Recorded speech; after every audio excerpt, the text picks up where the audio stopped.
Bienvenidos al audio estudio de la Biblia. A continuación, la lectura de las Escrituras, una breve explicación y los versículos que se relacionan. Génesis capítulo 17, versículos 15 al 21. Entonces Dios dijo a Abraham: A Sarai, tu mujer, no la llamarás Sarai, sino que Sara será su nombre. La bendeciré y de cierto te daré un hijo por medio de ella. La bendeciré y será madre de naciones. Reyes de pueblos vendrán de ella. Entonces Abraham se postró sobre su rostro y se rió, y dijo en su corazón: A un hombre de 100 años le nacerá un hijo, y Sara, que tiene 90 años, concebirá. Y Abraham dijo a Dios: Ojalá que Ismael viva delante de ti. Pero Dios respondió: No, sino que Sara, tu mujer, te dará un hijo, y le pondrás el nombre de Isaac, y estableceré mi pacto con él, pacto perpetuo para su descendencia después de él. En cuanto a Ismael, te he oído. Yo lo bendeciré y lo haré fecundo y lo multiplicaré en gran manera. Él será el padre de 12 príncipes y haré de él una gran nación. Pero mi pacto lo estableceré con Isaac, el hijo que Sara te dará por este tiempo el año que viene. En el podcast anterior vimos que Dios no solo le cambió el nombre a Abraham, sino que también a su mujer. De Sarai a Sara. Sara también formaba parte de ese pacto. También tendría una nueva misión. Ella sería madre de muchas naciones.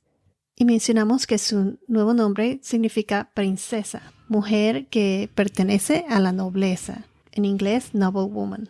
Entonces, ¿cómo las mujeres participan de esta señal de la circuncisión? Al Abraham ser circuncidado y también los de su casa, asimismo es como las mujeres, o sea, la mujer de Abraham, también forma parte de ese pacto. En el Antiguo Testamento es por medio de la circuncisión del esposo y los hijos varones. Y ahora, hasta hoy en día, la circuncisión interna del corazón, la circuncisión espiritual, es la que es para todos, para hombres y mujeres. Está la circuncisión externa, la de afuera, que era la del Antiguo Testamento, y ahora en el Nuevo Testamento y hasta el día de hoy es la circuncisión interna del corazón. Nuestra señal de la circuncisión hoy día es representada en la cruz, gracias a que Jesús se sacrificó, derramó su sangre para pagar por nuestros pecados. Hoy día es por fe. Al aceptar a Jesús, reconocer nuestros pecados, arrepentirnos de corazón y establecer y fortalecer nuestra relación con Dios nuestro Señor. Esa es nuestra señal de la circuncisión hoy en día. Vimos que en el versículo 17, Abraham se rió, pero demostramos que no fue una risa de duda, sino de asombro y gozo, porque Dios iba a hacer algo que era imposible, posible. Entonces en el versículo 18, Abraham le proclamó a Dios que ojalá que Ismael viva delante de ti. ¿Y cuál fue la respuesta de Dios? Dios rechaza lo que Abraham le dijo, pero él cumple su promesa de bendecir a los de su casa. Veremos cómo él bendice a Ismael también. Entonces, para que no haya duda alguna que el hijo de la promesa no era con Ismael, hijo de Abraham con Agar, sino que el hijo de la promesa era con Sara, su mujer. Ahora, continuando con el versículo 19, como acabo de mencionar, para que no haya dudas, nuevamente Dios fue bien específico. Se los voy a leer. Pero Dios respondió: No, sino que Sara, tu mujer, te dará un hijo, y le pondrás el nombre de Isaac, y estableceré mi pacto con él, pacto perpetuo, para su descendencia después de él. Entonces, Así mismo fue como sucedió. Recuerden que Dios siempre cumple sus promesas. Si vamos a Génesis capítulo 21, versículos 2 y 3. Génesis 21, 2 y 3, se los voy a leer. Sara concebió y dio a luz un hijo a Abraham en su vejez. Entonces, ¿cuándo fue que pasó esto? Dice aquí, en el tiempo señalado que Dios le había dicho. Versículo 3. Abraham le puso el nombre de Isaac al hijo que le nació, que le dio Sara. Entonces, aquí vemos que le puso por nombre a Isaac, al hijo que le nació. Vimos que Abraham obedeció y le puso el nombre de Isaac. ¿Y quién fue que le dio el hijo a Abraham? ¿De quién fue que nació Isaac? De Sara, su mujer, no de Agar, la sirvienta. El hijo de la promesa fue de Sara. Aquí donde dice, y estableceré mi pacto con él, o sea, con Isaac. Vayamos a Génesis capítulo 26, versículos 2 al 5. Aquí vemos que Dios renueva esa promesa o ese pacto con Isaac, el hijo de Abraham, el hijo de la promesa, el hijo de Abraham y Sara, no con Ismael, hijo de Abraham y la sierva de Sara, Agar. Génesis 26, versículos 2 al 5, se los voy a leer. El Señor se le apareció a Isaac y le dijo, no desciendas a Egipto. Quédate en la tierra que yo te daré. Reside en esta tierra y yo estaré contigo y te bendeciré, porque a ti y a tu descendencia daré todas estas tierras y confirmaré contigo el juramento que juré a tu padre Abraham. Multiplicaré tu descendencia como las estrellas del cielo y daré a tu descendencia todas estas tierras. En tu simiente será bendecidas todas las naciones de la tierra, porque Abraham obedeció y guardó mi ordenanza, mis mandamientos, mis estatutos y mis leyes. Aquí vemos claramente cómo una vez más Dios cumple su promesa con Isaac, el hijo de la promesa, hijo de Abraham. ¿Y qué más le dijo? Que este sería un pacto perpetuo, o sea, para toda la vida, eterno. Algo que debemos tener muy claro es que Ismael no es el hijo de la promesa, como muchos de la religión islam lo asegura. Ismael es el hijo de la carne. Recuerden que no fue parte del plan de Dios. Este fue el resultado del plan de Sara, antes llamada Sarai, que decidió darle su sirvienta Agar por esposa a Abraham, para así concebir un hijo por medio de ella. Y Abraham en ese entonces, aceptó el plan de Sarai, su mujer, en vez de corregirla y decirle, no, ese no es el plan de Dios.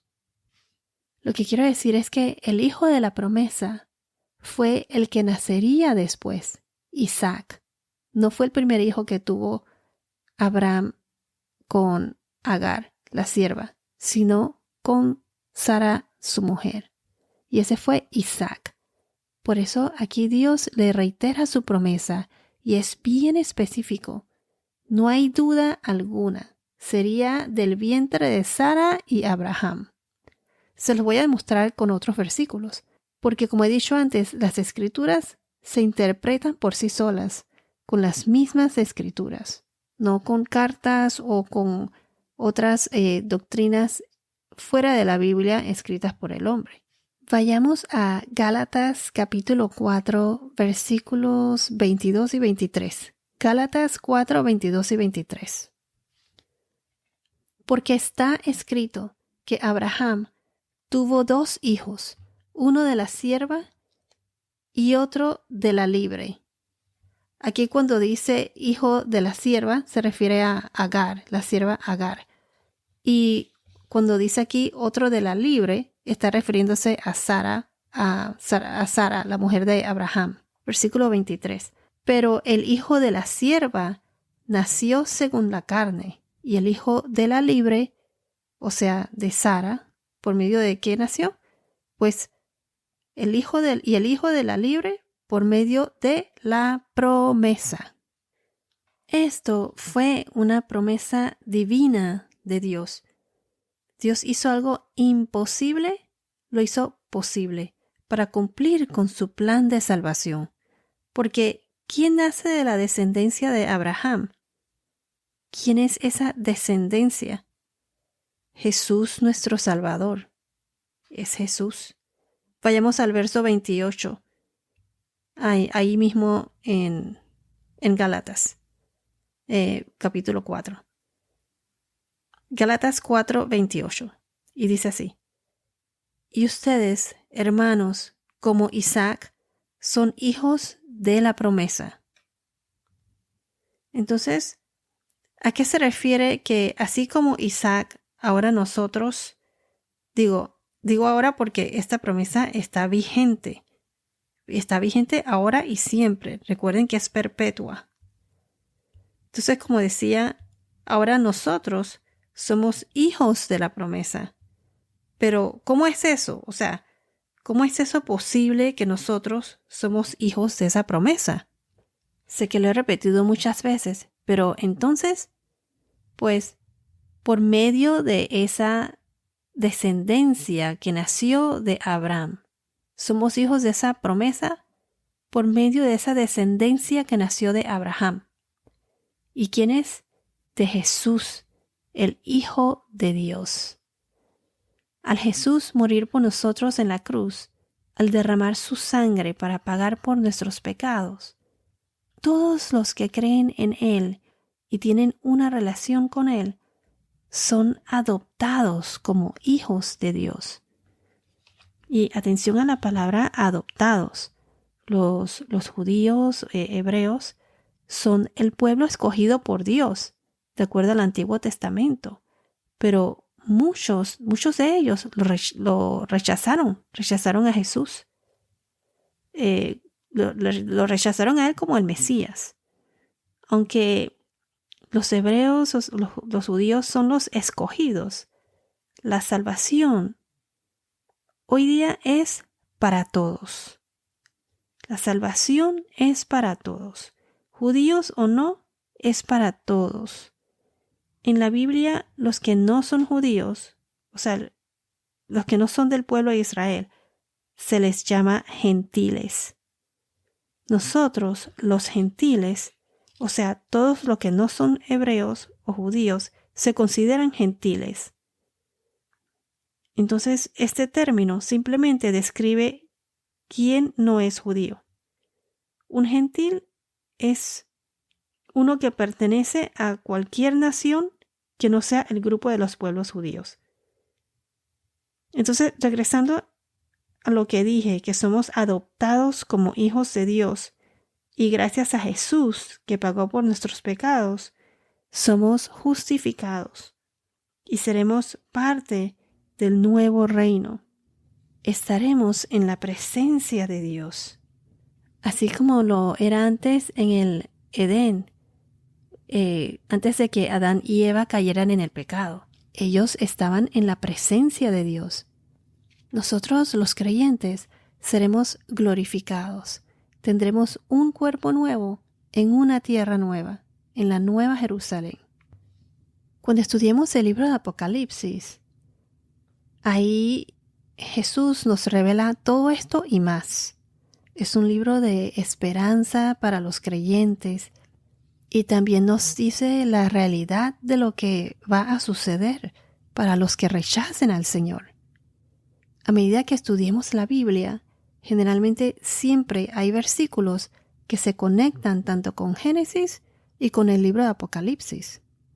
Génesis es uno de los libros más complejos, no complicados, pero complejos. Y los que quieren oír, los que aceptan a Jesús y desean tener una relación con Él, el Espíritu Santo los iluminará en el sentido de que les dará entendimiento, y a los que quieran oír, oirán. Y como dice en Apocalipsis, en capítulo 1, versículo 3, se los voy a leer. Bienaventurado el que lee y los que oyen las palabras de la profecía y guardan las cosas que están escritas en ella, porque el tiempo está cerca. Hay que estar siempre preparados. Si no estás con Dios, lo estás rechazando. Está el reino de Dios, que es el reino del bien, y el reino de Satanás, el reino del mal. Recuerden que la vida es eterna. Nuestro cuerpo físico, debido al pecado, es mortal, pero la parte espiritual, nuestra alma, en inglés se le dice soul and spirit, nuestro espíritu y alma es eterna. Y cada persona decide por sí misma qué clase de futuro quiere tener para su eternidad. Lo que quiero decir es que nuestro cuerpo físico se muere, o sea, deja de existir, pero nuestra alma, nuestro espíritu, todavía existe para toda la eternidad. Y vamos a estudiar más adelante que cuando seamos glorificados, Dios nos va a dar un cuerpo diferente, vamos a ser transformados. Entonces está en nosotros escoger si queremos pasar la eternidad junto a la presencia del Señor y tener la vida eterna llena de gozo, o queremos pasar una eternidad en sufrimiento escogiendo el reino de Satanás. El objetivo de Satanás es atacar a Dios.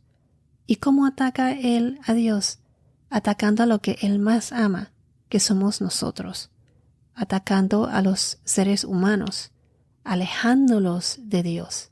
Y como dice en la Biblia, es muy importante conocer la palabra, las escrituras, porque definitivamente nos espera un futuro lleno de engaño. La gente va a ser engañada. Y es por eso que debemos saber la palabra para saber en dónde estamos parados, discernir la verdad, las cosas de Dios, de los engaños del hombre. Es muy importante comprender todo esto porque nuestra misión, antes de todo, es proclamar el Evangelio.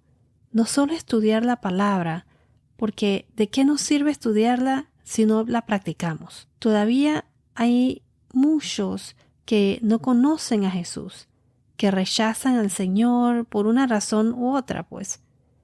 Es nuestro deber ser un ejemplo para ellos, compartir la palabra. Cuando estamos con Dios, nada nos falta ni nos faltará. No importa por lo que estemos pasando, nuestra verdadera casa es la casa de Dios. No es de este mundo, sino del reino de Dios, el reino de los cielos. Bueno, la próxima semana continuaremos con el versículo 20 en adelante, no se lo pierdan. Ya veremos qué es lo que Dios nos va a revelar en los próximos versículos. Bueno, esto es todo por ahora. Que tengas un día muy bendecido y hasta la próxima.